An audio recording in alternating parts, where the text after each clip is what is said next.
कहते हैं उतने ही पांव पसारे जितनी लंबी चादर हो। लेकिन शायद ये बात दिलजीत दोसांझ को समझ में नहीं आई है और अब उनके काले धंधों का पर्दाफाश करने के लिए केंद्र सरकार ने कमर कस ली है। अभी हाल ही में न्यायिक एनजीओ लीगल राइट्स ऑब्जर्वेटरी यानी LRO की याचिका का संज्ञान लेते हुए आयकर विभाग ने दिलजीत दोसांझ के विरुद्ध कार्रवाई को अपनी स्वीकृति दे दी है।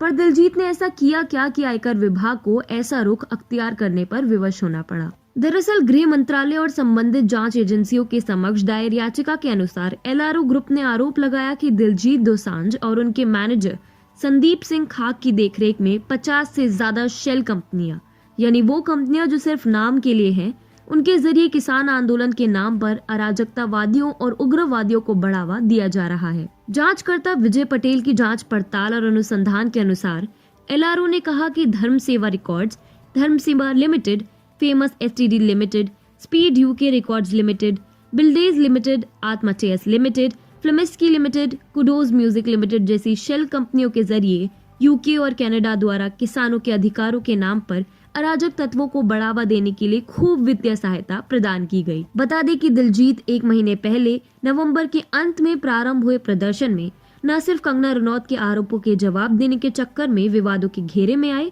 बल्कि सिंघू बॉर्डर पर जमे अराजकतावादियों को 1 करोड़ रुपए की वित्तीय सहायता भी उन्होंने दी। LRO के अनुसार इन शेल कंपनियों के सदस्य भी लगभग एक ही हैं, दिलजीत दोसांझ, सुदीप सिंह खाक उर्फ काका सिंह मोहनवालिया, गुरमीत, दिनेश औलख आदि।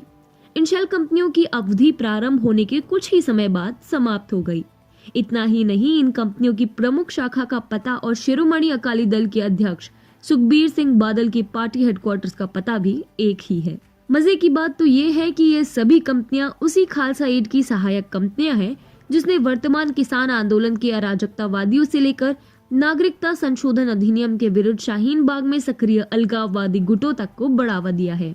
इसी संगठन ने किसान आंदोलन के नाम पर खालिस्तानियों को काफी बढ़ावा दिया था और अब दिलजीत दोसांझ के ऐसे संगठनों के साथ संबंध पाए जाने पर उनका बच पाना काफी मुश्किल दिख रहा है। लेकिन ये पहली बार नहीं है जब दिलजीत अपने वित्तीय गतिविधियों के कारण विवादों के घेरे में आए हों।